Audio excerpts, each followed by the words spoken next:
ዩቶፒያ ጸሐፊ ሰር ቶማስ ሞር፣ ተርጓሚ እኔ ዮናታን ዳዊት አሰፋ።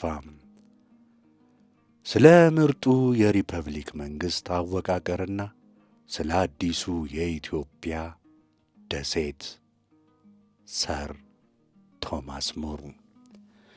ይህንን ታላቅ ክላሲካል መጽሐፍ እንደዚህ ተርጉሜ ቀጥዬ አቀርብላችኋለሁ። ቻናላችንን ሰብስክራይብ፣ ላይክ፣ ኮሜንት፣ ሼር ያድርጉ። መግቢያ። ሰር ቶማስ ሞር የንጉሡ ከፍተኛ ፍርድ ቤት ዳኛ የነበሩት የሰር ጆን ሞር ልጅ በ1478 በለንደን ከተማ በሚልክ ስትሪት ተወለዱ።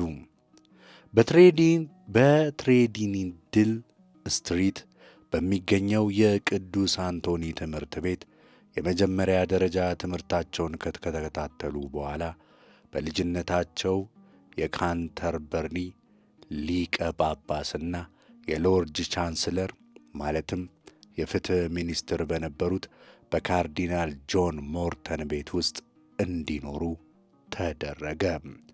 በዚያ ዘመን ሀብት ወይም ተጽዕኖ ያላቸው ሰዎችና የታላላቅ ቤተሰቦች ልጆች በጠባቂና በተጠባቂ ፓትሮን ኤንድ ክላይንት ግንኙነት አብረው መኖራቸው ያልተለመደ አልነበረም። ወጣቱ የጠባቂውን የደንብ ልብስ ይለብሳል፣ ለክብሩም ድምቀትን ይጨምርለታል። ጠባቂውም በምላሹ ሀብቱን ወይንም ተጽዕኖውን በመጠቀም ወጣቱ ተጠባቂ በዓለም ላይ ወደፊት እንዲገፋ ይረዳዋል። ካርዲናል ሞርተን ቀደም ባሉት ጊዜያት በንጉሥ ሪቻርድ ሳልሳዊ ወደ ግንብ እስር ቤት የተላኩ የኤሊ ጳጳስ ነበሩ። ከዚያም በኋላ ንጉሥ ሪቻርድን በመቃወም ንቁ ተሳትፎ ያደረጉ ሲሆን በ1486 የካተንበሪ ሊቀ ጳጳስ ከ9 ወራት በኋላ ደግሞ ሎርድ ቻንስለር አድርጎ ለሾማቸው ለንጉሥ ሄንሪ ሰባተኛ ዋና አማካሪም ነበሩ። በዩቶፒያ መጽሐፍ ውስጥ በገበታቸው ላይ የተደረጉ ጨዋታዎች ትዝታ የሚጠቅስላቸው ካርዲናል ሞርተን በወጣቱ የቶማስ ሞር ፈጣን አእምሮ ወይንም ብልህነት ይደሰቱ ነበር። በአንድ ወቅትም ይህንን ለማየት በሕይወት የሚቆይ ማንኛውም ሰው ይህ በገበታ ላይ የሚያገለግል ሕፃን ወደፊት ታዋቂና ድንቅ ሰው ሲሆን ይመለከተዋል ብለው ትንቢትን ተናግረው ነበር። ቶማስ ሞር 19 ዓመት ሲሞላው በጠባቂው አማካኝነት ወደ ኦክስፎርድ ካተንበሪ ኮሌጅ የተላከ ሲሆን በዚያ የግሪክ ጥናት ከጣሊያን ወደ እንግሊዝ ካመጡት ቀዳሚ ሰዎች ማለትም ከዊልያም ግሮሲንና ከቶማስ ሊናከር ግሪክን ተማረ። ሐኪም የነበረውና በኋላም የክህነት ማዕረግ የተቀበለው ሊናከር የሐኪሞች ኮሌጅ መስራችም ነበር። በ1499 ሞር ሕግን ለማጥናት ኦክስፎርድን ለቆ በለንደን ሊንከን ኢንን የተቀላቀለ ሲሆን በሚቀጥለው ዓመት ሊቀ ጳጳስ ሞርተን አረፉ። የሞር ቁም ነገረኛ ተፈጥሮ ሕግን በሚያጠናበት ወቅት ሥጋዊ ፍላጎቶቹን ለመግታት ሲል የፀጉር ሸሚዝ በመልበስ እንጨት ተንተርሶ በመተኛትና አርብ ራሱን በመግረፍ እንዲተጋ አደረገው። በ21 ዓመቱ ፓርላማን የተቀላቀለ ሲሆን ብዙም ሳይቆይ ጠበቃ ሆኖ ከተጠራ በኋላ የለንደንን ምክትል ሸሪፍ ሆነ። በ1503 ንጉሥ ሄንሪ ሰባተኛ ለሴት ልጃቸው ለሙሽሪት ማርጋሬት የጋብቻ ስጦታ የሚሆን ድጎማ እንዲሰበስብ ያቀረቡትን ሐሳብ በሕዝብ ተወካዮች ምክር ቤት ተቃወመ።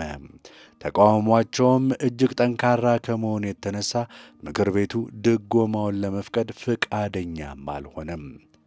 አንድ ሰውም ለንጉሡ ሄዶ አንድ ምልምል ብላቴና የንጉሡን ምኞት ሁሉ እንዳጨናገፈ ሹክ አላቸው።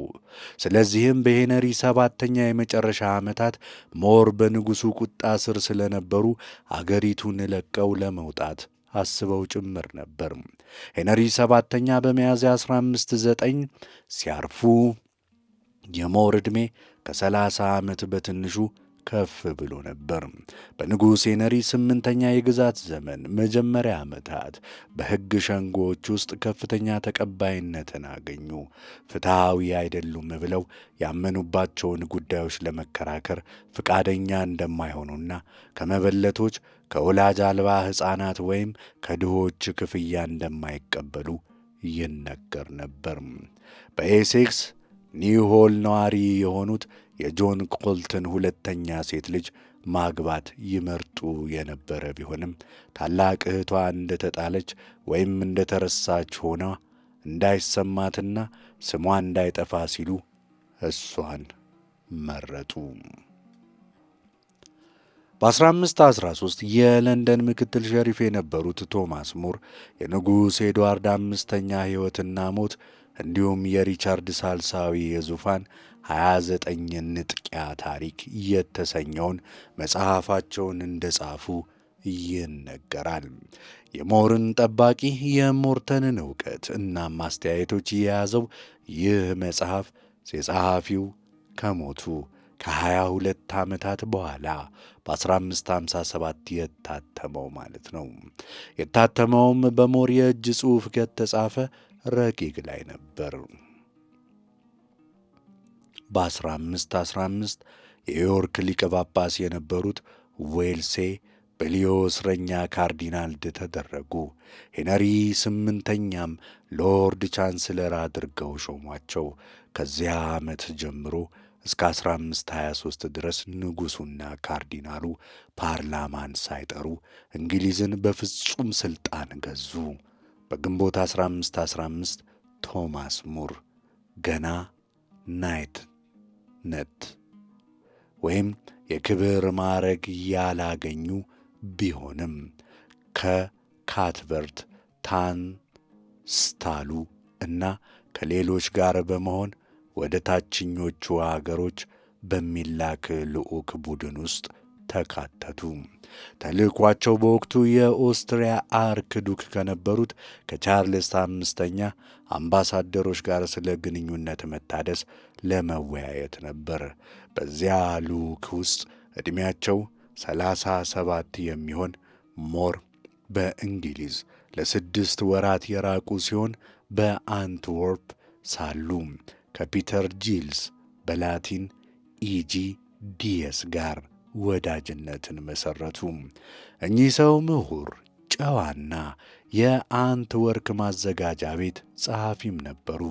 ካትበርት ታንስታሉ በወቅቱ በ1515 የቼስተር ሊቀ ዲያቆን፣ በቀጣዩ ዓመት ግንቦት 1516 ደግሞ ማስተር ኦፍ ዘ ሮልስ ለተባለ ለካተንበሪ ሊቀ ጳጳስ ቻንስለር የነበሩና እያደጉ ያሉ የቤተ ክርስቲያን ሰውም ነበሩ።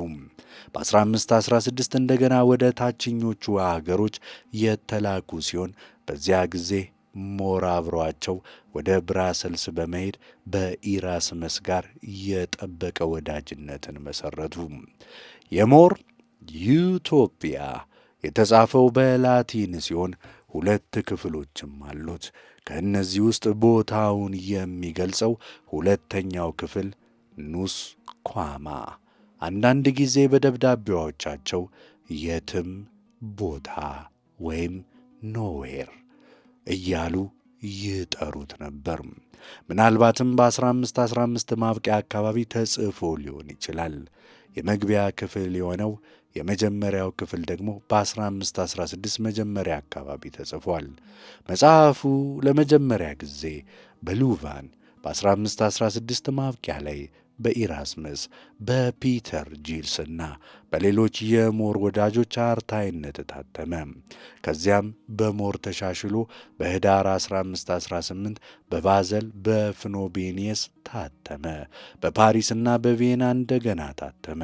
ነገር ግን በሞር የሕይወት ዘመን በእንግሊዝ አልታተመም።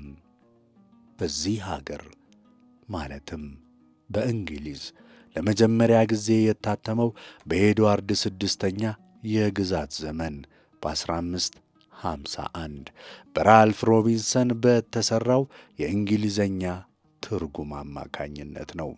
ይበልጥ በሥነ ጽሑፋዊ ክህሎት የተተረጎመው ግን በ1684 በጊልበርት በርኔት ነው። ይህም የጓደኛቸውን የሎርድ ዊልያም ራስልን መከላከያ ከመሩ፣ ግድያውን ከተከታተሉ፣ መታሰቢያውን ካጸኑና በጄምስ ሁለተኛ በተንኮል በሴኔት ክሌመንት ከነበራቸው መምህርነት ቦታ ላይ ከተነሱ በኋላ ነበር።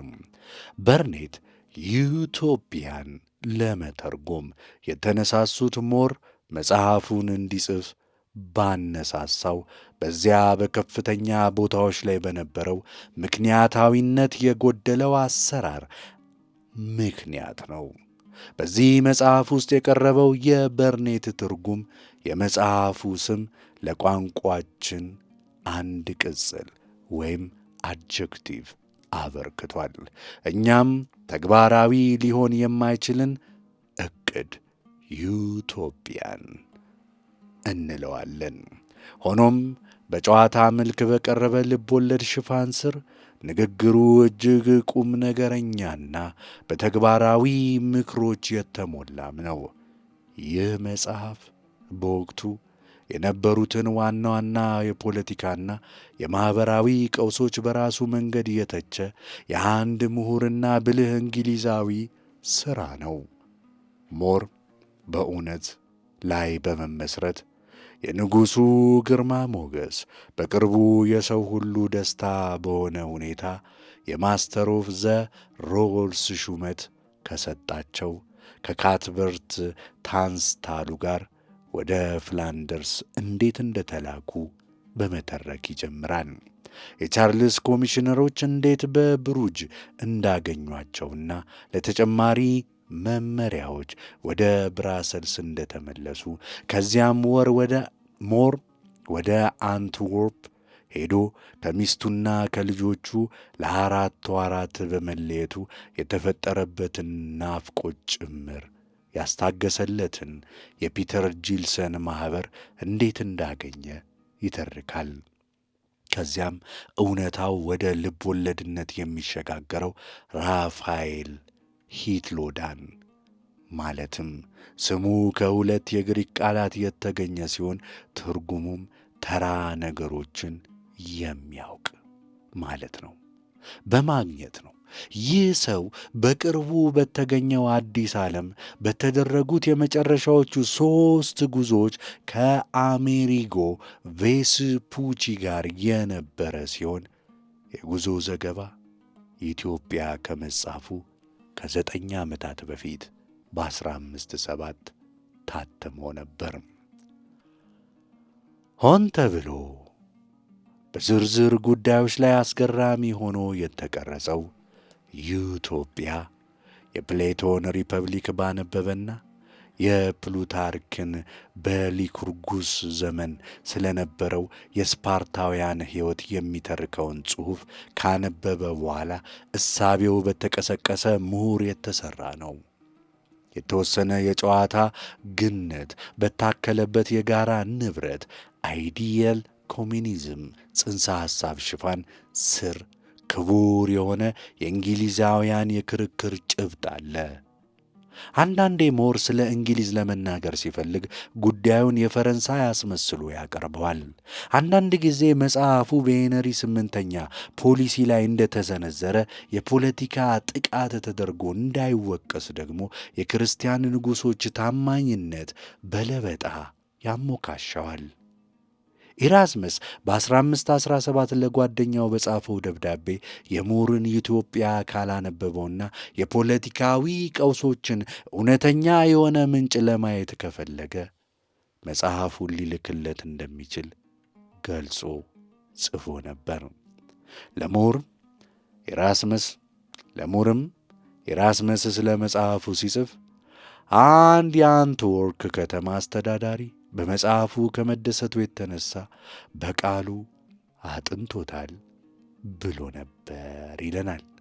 መግቢያውን የጻፈው ኤችኤም።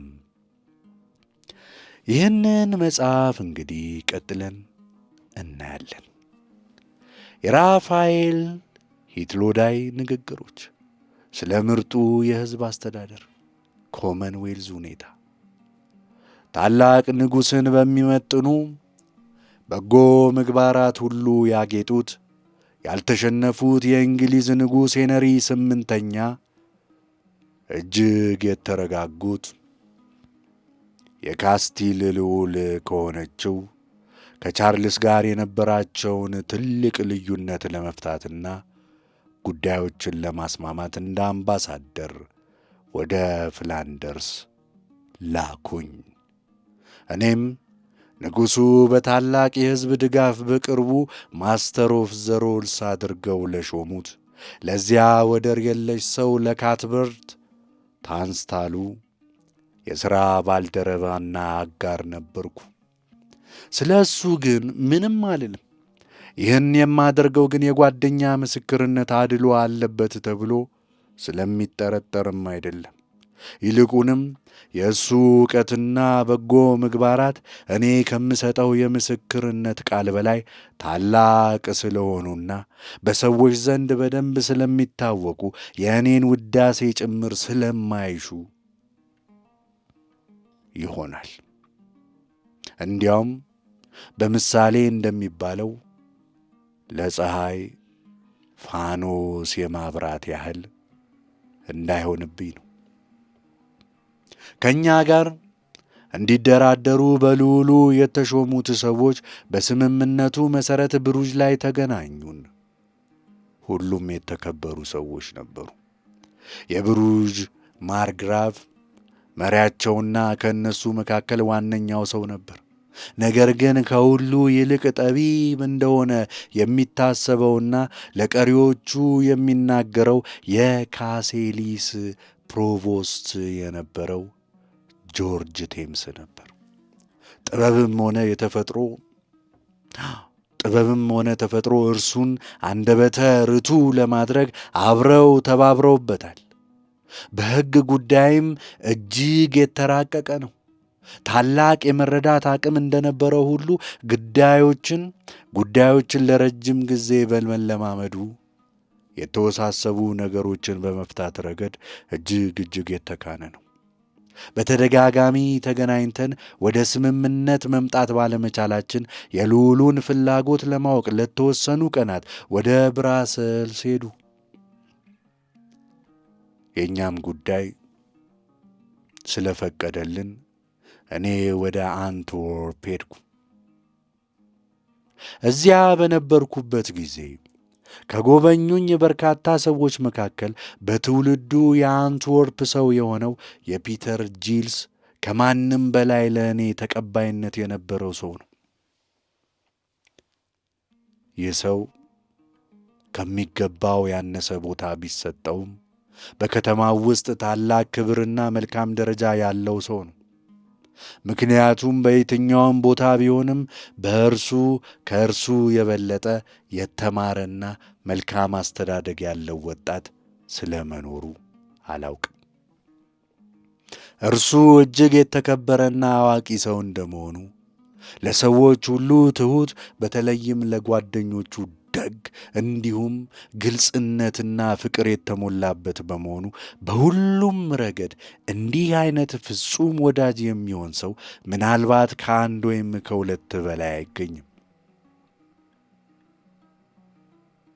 እርሱ በተለየ ሁኔታ ትሑት ነው። ምንም አይነት ተንኮል የለበትም። ሆኖም ግን ከእርሱ የበለጠ አስተዋይ የሆነ ቅንነት ያለው ሰው የለም። ንግግሩ እጅግ አስደሳችና ንጹሕ ጨዋታ የተሞላበት ከመሆኑ የተነሳ ለ4 ወራት የራኳቸውን አገሬን ባለቤቴንና ልጆቼን ለማየት አድሮብኝ የነበረውን ከፍተኛ የሆነ ናፍቆት የእርሱ ማኅበር በከፍተኛ ሁኔታ ቀነሰልኝ።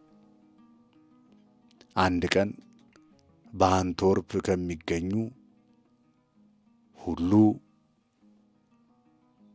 ዋናና ብዙ ሰው ከሚያዘወትርበት ከቅድስት ማርያም ቤተ ክርስቲያን ቅዳሴ አስቀድሼ ወደ ቤቴ ስመለስ በድንገት ከእንግዳው ሰው ጋር ሲነጋገር አየሁት።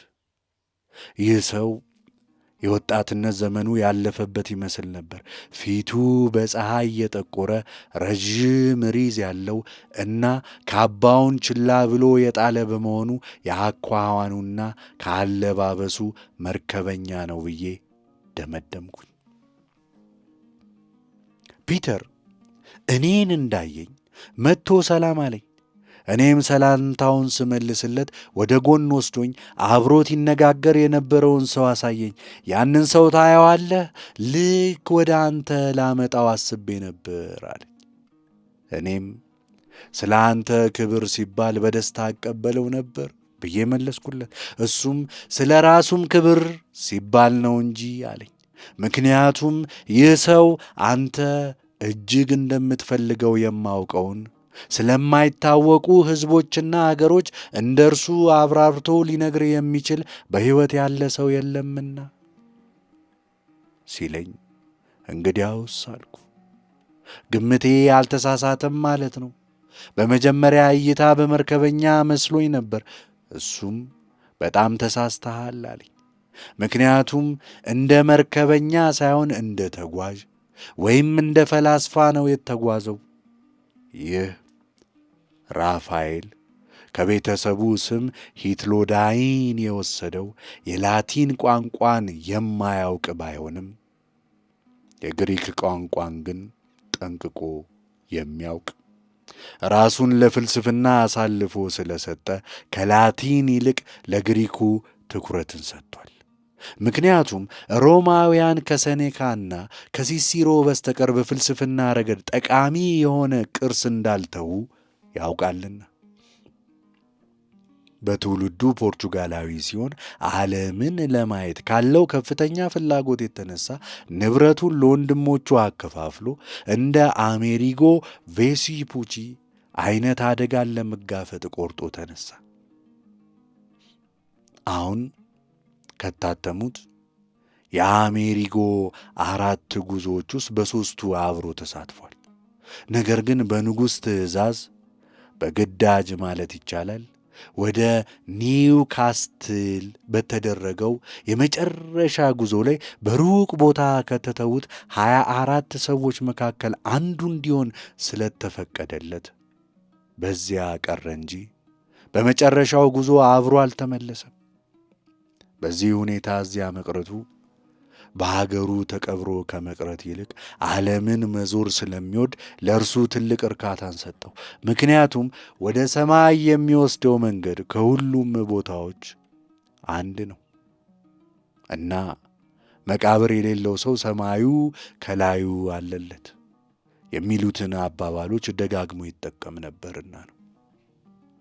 እግዚአብሔር ባይራራለት ኖሮ እንዲህ ያለው የአእምሮ ዝንባሌ ዋጋ ያስከፍለው ነበር። ከ5 የካስትል ሰዎች ጋር ብዙ አገሮችን አቋረጠ። ካቋረጠም በኋላ በመጨረሻ በሚገርም ዕድል ሲሎን ደረሰ። ከዚያም ወደ ካሊኬት ሄደ። በዚያ እጅግ በሚያስደስት ሁኔታ የፖርቹጋል መርከቦችን አገኘ። ማንም ባልጠበቀው ሁኔታም ወደ ትውልድ አገሩ ተመለሰ። ፒተር ይህንን ለእኔ ሲነግረኝ ንግግሩ ለእኔ ተወዳጅ እንደሚሆን የሚያውቀውን ሰው ላስተዋውቅህ ስላለኝ በጎነቱን አይቼ አመሰገንኩት።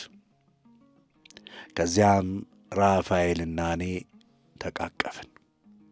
እንግዶች ሲገናኙ የተለመደውን የሰላምታ ሥርዓት ካከናወንን በኋላ ሁላችንም ወደ ቤቴ ተያይዘን ሄድን። ወደ አትክልት ቦታውን በመግባት በአረንጓዴ መቀመጫ ላይ ተቀምጠን እርስ በርስ በመነጋገር ተጨዋወትን።